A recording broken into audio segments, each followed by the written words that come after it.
En este tramo, que es el último tramo dentro de la primera parte de este curso de filosofía, quiero hablarles de un periodo bastante largo, pero que desde el punto de vista de las ideas filosóficas no es exactamente muy rico. Es por eso que es considerado tradicionalmente como una época de decadencia en la filosofía.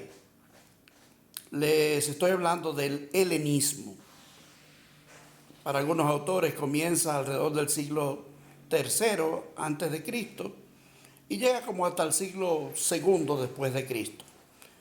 En este periodo ya el imperio griego ha perdido su primacía, ha perdido su protagonismo, han surgido nuevos protagonistas, especialmente eh, la, las derrotas que sufrió Grecia, su misma división interna, después de la guerra del Peloponeso, la emergencia de civilizaciones como la civilización macedónica, capitaneada por Alejandro Magno, y después ya la toma definitiva por parte de los romanos le quitó a Grecia como esa identidad. Hay quienes dicen que parte de la debilidad que notamos en el pensamiento filosófico griego tiene que ver un poco con esa pérdida de autoestima, con esa pérdida, de, digamos, de esa nacionalidad, de esa pasar de ser orgullosos y dominantes a ser esclavizados por otras culturas. Y entonces, como se ha dicho tradicionalmente, aunque la jaula sea de oro, como pasó con algunos de estos filósofos que fueron llevados a grandes palacios, no deja de ser una jaula. Y de alguna manera la libertad es importante para el vigor de las ideas.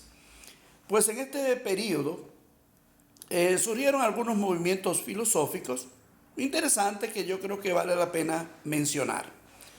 Uno de ellos es el llamado estoicismo.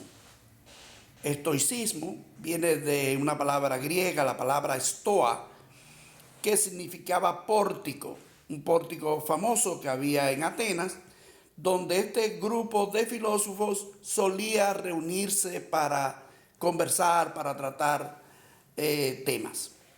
Pero bueno, lo importante aquí es ver qué es lo que planteaban estos estoicos.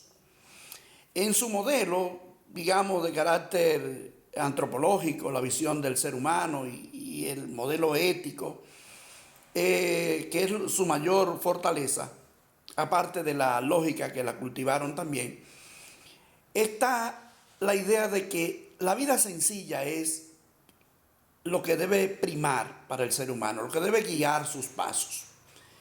Y una visión muy particular es la visión de que el sufrimiento es hasta deseable porque nos lleva a purificarnos, nos lleva a alcanzar metas de orden espiritual superiores. Esa vida sencilla implica alejarse de los placeres, significa alejarse de la vida mundana, vamos a decir, e incluso abandono del propio cuerpo o hasta el castigo del propio cuerpo.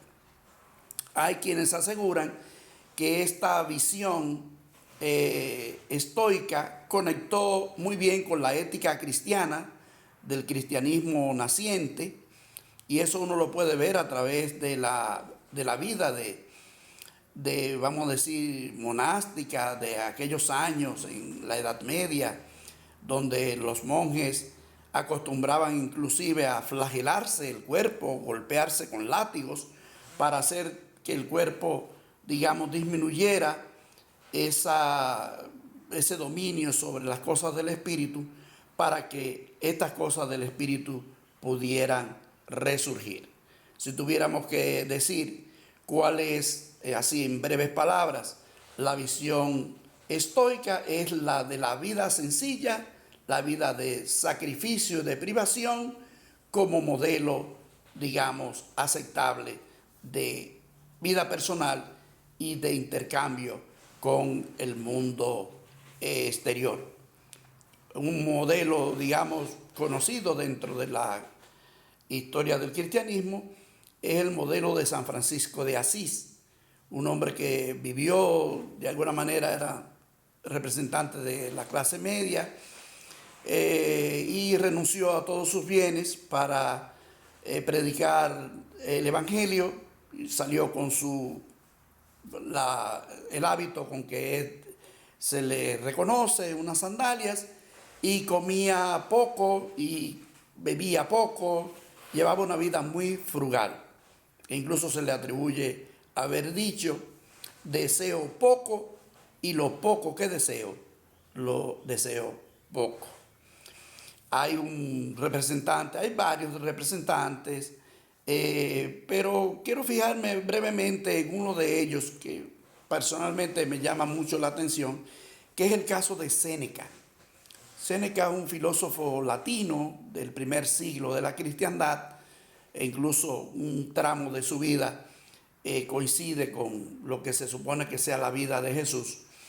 Y sirvió a varios emperadores muy desgraciaditos ellos, como el caso de Calígula, el caso de Nerón, y un hombre que tenía una ética de vida muy, vamos a decir, pura, servir a estos muy, vamos a decir, crueles y muy obscenos emperadores, llegó a llevarlo a una condición en que se suicidaría posteriormente.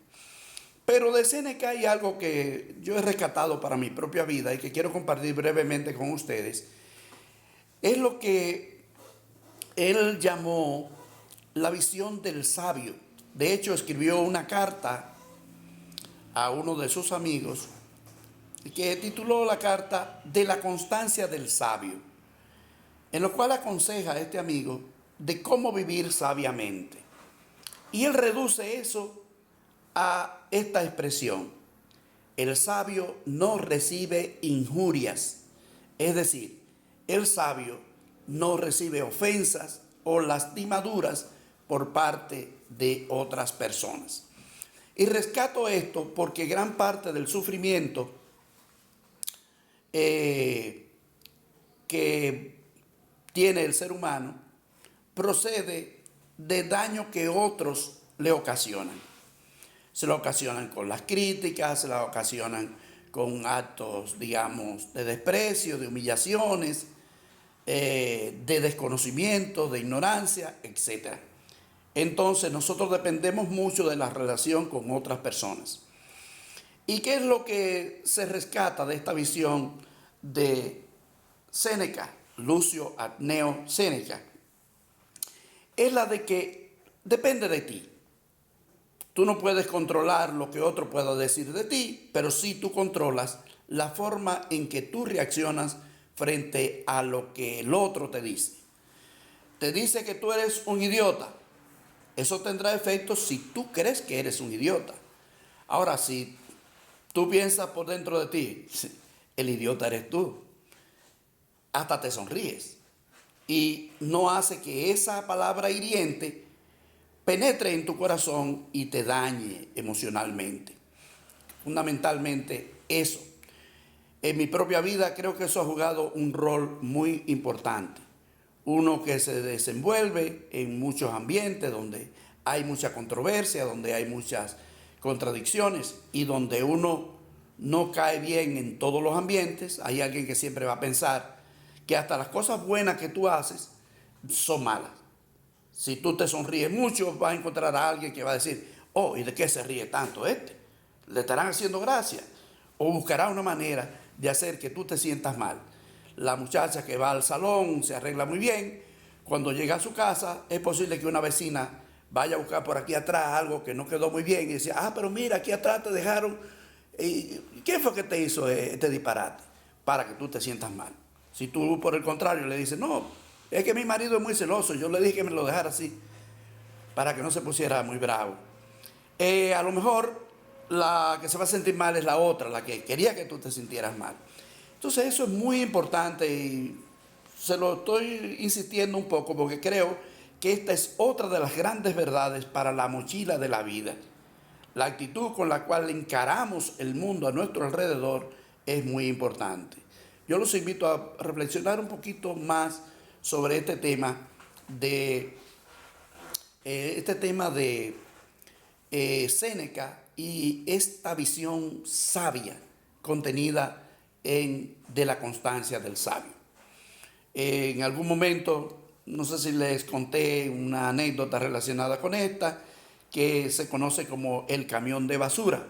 Brevemente les digo que se trató de un taxista que mientras está haciendo su recorrido por la ciudad, llevando a una pasajera, en una esquina alguien se mete de forma imprudente, casi lo choca, y ante el asombro de él y de la señora, el imprudente conductor se desmonta a decirle todos los dichos del mundo. Él termina sonriéndole y diciéndole un bye bye con la mano y sigue su camino. La señora se queda asombrada de la actitud del taxista y le dice, bueno, no lo entiendo, señor. ¿Cómo es que usted no le ha contestado, no le ha dicho porque él es el imprudente, el que casi nos mata, etcétera? Y entonces el taxista le dice, mire señora, hay personas que son como camiones de basura. Llevan por dentro mucha basura, vamos a decir mucha ira, mucha angustia, mucha podredumbre a veces, que buscan en quién descargar. Yo lo único que le dije con mi actitud es, hey, ve a depositar tu basura en otro lado porque yo no soy tu zafacón. Imagínense ustedes qué hubiera pasado si este comienza a discutir con él, se ensalzan en una pelea, o sabrá Dios si esto termina en un hospital, en una cárcel, o quién sabe si peor. De manera que esta anécdota del camión de basura conecta muy bien con esta filosofía del sabio. No aceptemos la basura, no aceptemos las ofensas, no aceptemos aquellas palabras destinadas a mellar nuestra autoestima y hacernos sentir mal. Así viviremos de forma sabia. Otra de las corrientes filosóficas de esta parte representa como la otra cara de la moneda de los estoicos. Es la filosofía hedonista, el hedonismo. Hedonismo viene de una palabra griega, la palabra hedoné, todo esto con H, que significa placer. Esta visión apuesta al placer como el camino hacia la felicidad. De hecho, su fórmula sencilla sería procurar el mayor placer, evitando en lo posible el dolor.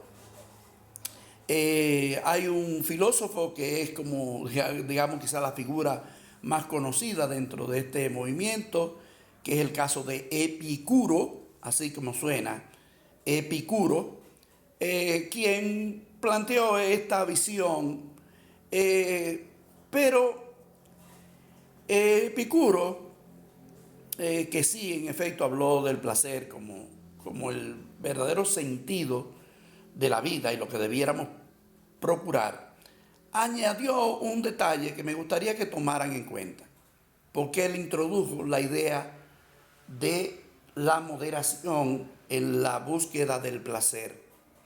Porque fíjense qué cosa, todos los placeres, cuando se exageran, conectan con el dolor, conectan con la frustración, conectan con el riesgo.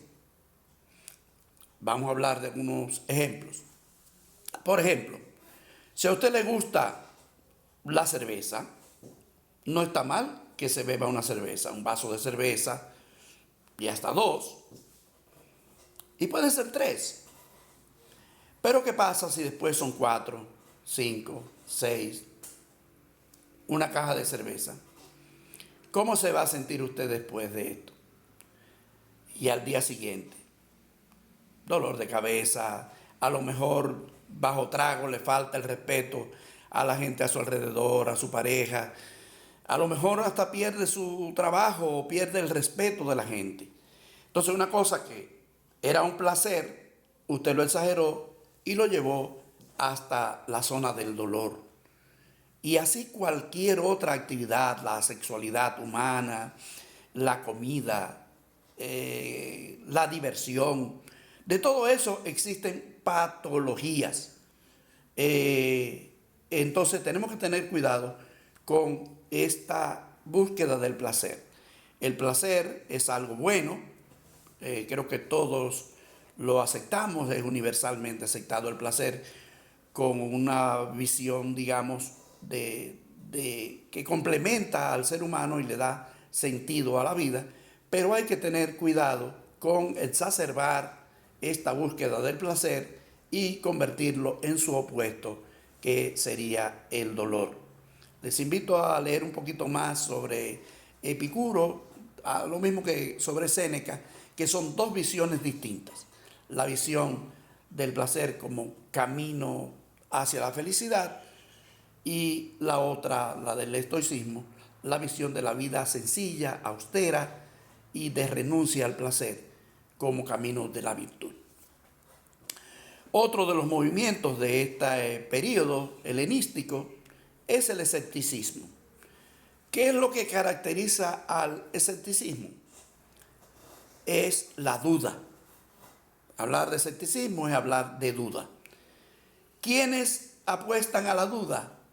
Aquellos que no quieren tomar partido sobre nada, para no equivocarse.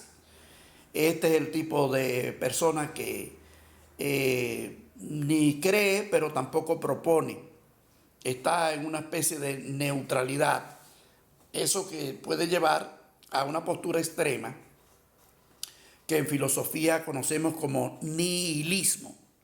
Nihilismo, así con una H intercalada. Nihilismo es una apuesta a la negatividad extrema.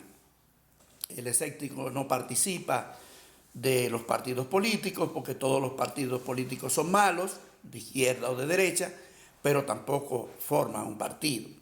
Lo mismo pasa con las religiones, todas son malas, los evangélicos o los católicos, y él no participa de ninguna, se queda al margen.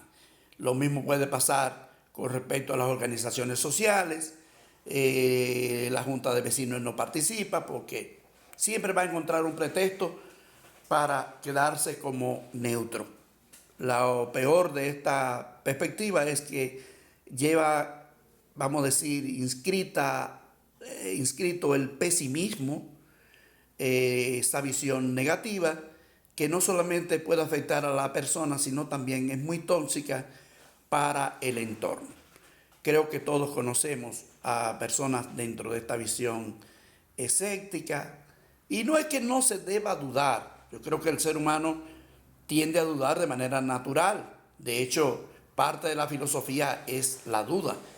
Pero hacer de la duda el modo de vida, como lo hace el escéptico, él lo lleva a una posición que no es para nada productiva o ventajosa. Bien, una cuarta visión que quiero brevemente presentarles y que es una derivación de este escepticismo es el cinismo. Es esta misma visión de desprecio por la visión, digamos, colectiva, por las convenciones sociales, pero al mismo tiempo con cierta ironía, con cierta burla. Es alguien que se burla de esos valores, digamos, establecidos y lleva una vida, digamos, al margen de estas normas y paradigmas socialmente establecidos. En la historia de la filosofía hay un personaje muy simpático que les invito a leer un poco porque es muy interesante a pesar de su visión escéptica y cínica, que es el caso de Diógenes. Diógenes de Sinope, más conocido como Diógenes el Cínico. En un personaje marginal que vivía, digamos, en las calles, pero que había sido un iniciado en los temas de filosofía y podía también desenvolverse con mucha soltura verbal, hablaba muy bien.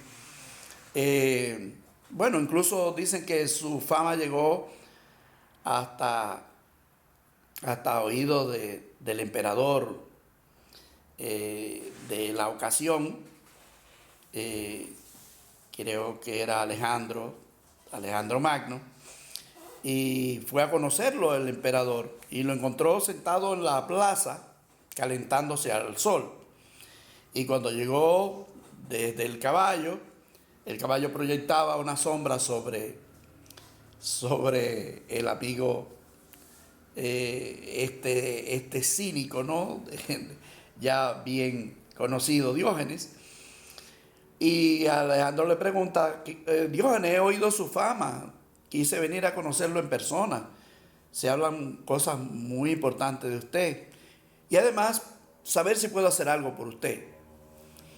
Y lo miró desde allá, desde el suelo, cubierto por la sombra del caballo, y le dijo, claro que puedes hacer algo, muévete de ahí que me estás quitando el sol. Y fue lo único que le pidió en ese momento. Hay un montón de anécdotas que se cuentan, como aquella de el sacristán que lleva a uno de los muchachos que servía al templo, lo lleva detenido porque había robado algo en el templo, y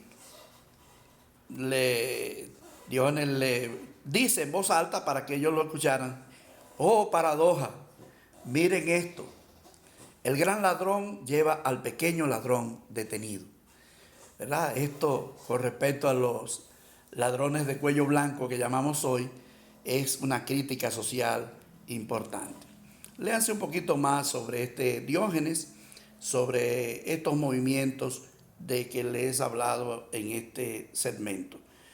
El estoicismo y al personaje Séneca, denle una mirada al hedonismo y también a Epicuro, al escepticismo, y dentro del escepticismo que hay muchos de estos filósofos, digamos, de la época, pueden también darle alguna mirada a este Diógenes y al movimiento cínico. Con esto estamos redondeando esta primera parte del curso, después de lo cual tendremos una evaluación de esta primera parte. Traten de ser felices, que es el eslogan de esta clase. Y lo único que vale la pena realmente es alcanzar la felicidad por los medios auténticos y legítimos. Cuídense.